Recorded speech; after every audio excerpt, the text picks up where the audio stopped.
Hi there. Welcome to Conversations with a Wounded Healer. I'm your host, Sarah Bueno, and we're going to do a little mini episode today that I'll probably title Confessions of a Wounded Healer, because there's some things that I've been learning in this process that I think to continue along the authentic lines of what I hope to produce in this podcast, I feel like I need to be really honest about it and share. So the first thing that I want to share about is in relation to episode 7 called Meditation, Just Do It Already. In that episode, I talk about Mingyur Rinpoche, who is a meditation teacher. And in that, I talk about the way that my husband and I talk about his accent. And the day that that episode was released, and I listened to these ahead of time before they're released and, went ahead with it. And the day that the episode was released, I had this intense guilt. And I recognized that the guilt was, I hope nobody thinks I'm making fun of his accent.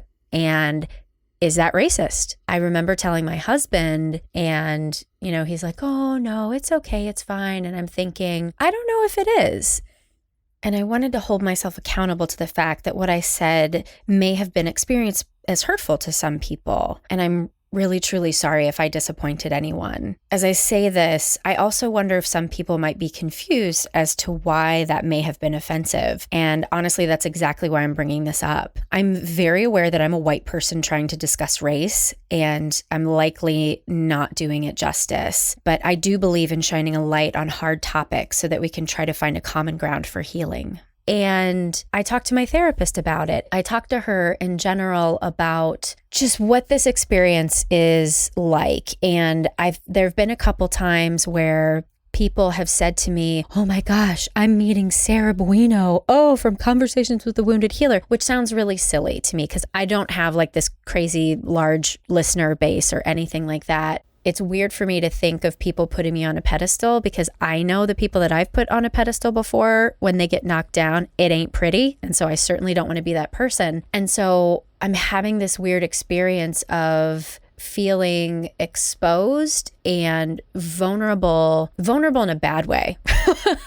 Like I am sharing a lot of stuff, and the conversations that I'm having on this show are the conversations that I would have with my friends. And that's what I set out to do, right? I don't hide a lot of stuff about my personal life. I don't hide a lot of stuff about my family history. And I'm very, very aware. My therapist put it this way. She's like, you want to find the sweet spot in between censoring yourself and being mindful of what you're sharing and who might the receiver be who's hearing this. So along those lines too, I just wanted to check in about the way that I talk about my parents on this show as well. My parents have both passed away, as I've said many times. It's just kind of funny because that was a huge defining moment in a big moment where my life shifted in a very large way. And so I think that's why I continue to call back to that, not because I want some sort of sympathy or pity or anything about that, because it's not at all how I feel, but it was a pivotal moment. It was a do or die, make or break kind of situation for me where everything changed.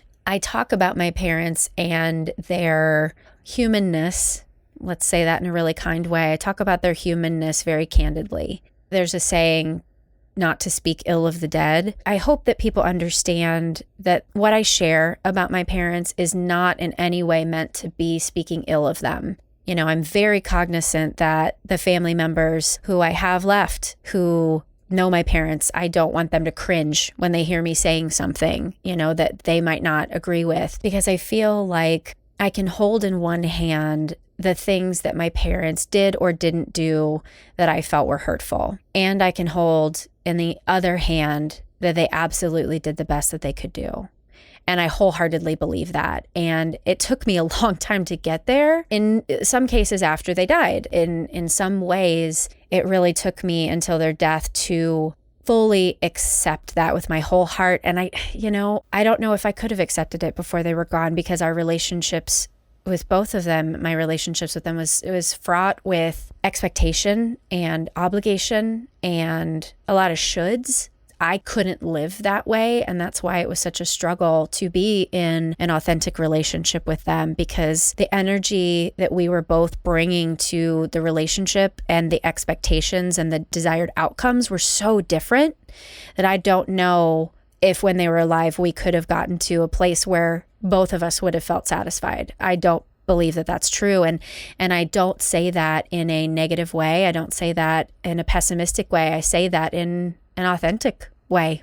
I think people come in and out of our lives at times when we need them, and relationships aren't necessarily meant to last forever. And I think the family relationships are the hardest relationships because they're supposed to last forever, at least, as far as our lifetime is concerned. And there's some people that we are born into family with who we probably don't want to spend a lot of time with. And that's okay.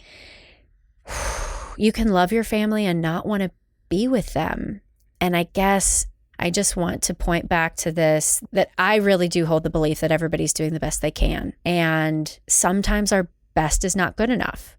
This is something Brene Brown talks about in her book, Rising Strong, and the realization that she had that if she walked through the world believing that everybody was doing the best they could, then she would have to set her boundaries really differently. That's how I felt about my parents at the time when they were alive. I felt like their best wasn't what I needed. I'm not going to say it wasn't good enough, because that just feels really shitty, but it wasn't what I needed. And so I had to set my boundaries in a way that didn't feel good for them. And it didn't honestly feel good for me either, but I knew that I wasn't going to get my needs met. And so I had to set those boundaries. And I guess I want people listening who knew my mom or my dad, probably my mom more specifically, because I know she's got a lot of fans out there, and I don't begrudge them that. But as I said, I think on an episode before, the relationship that one has with a parent is so laden with emotion and expectation and obligation, like I said before, that it's so easy to love someone and be like, oh, I wish they were my mom, like my therapist. I think to myself, oh my God, I wish she was my actual mother. But I'm sure that her kids at some point are like, oh my God, I wish somebody else was my mother. So I want to give to people who might be listening who knew my mom or my dad and say, you can have a different picture of who they were, because that's who they were to you. And I can have the picture of my parents for who they were to me, because that's who they were to me. And those two opposite things, potentially opposite, I'm just assuming,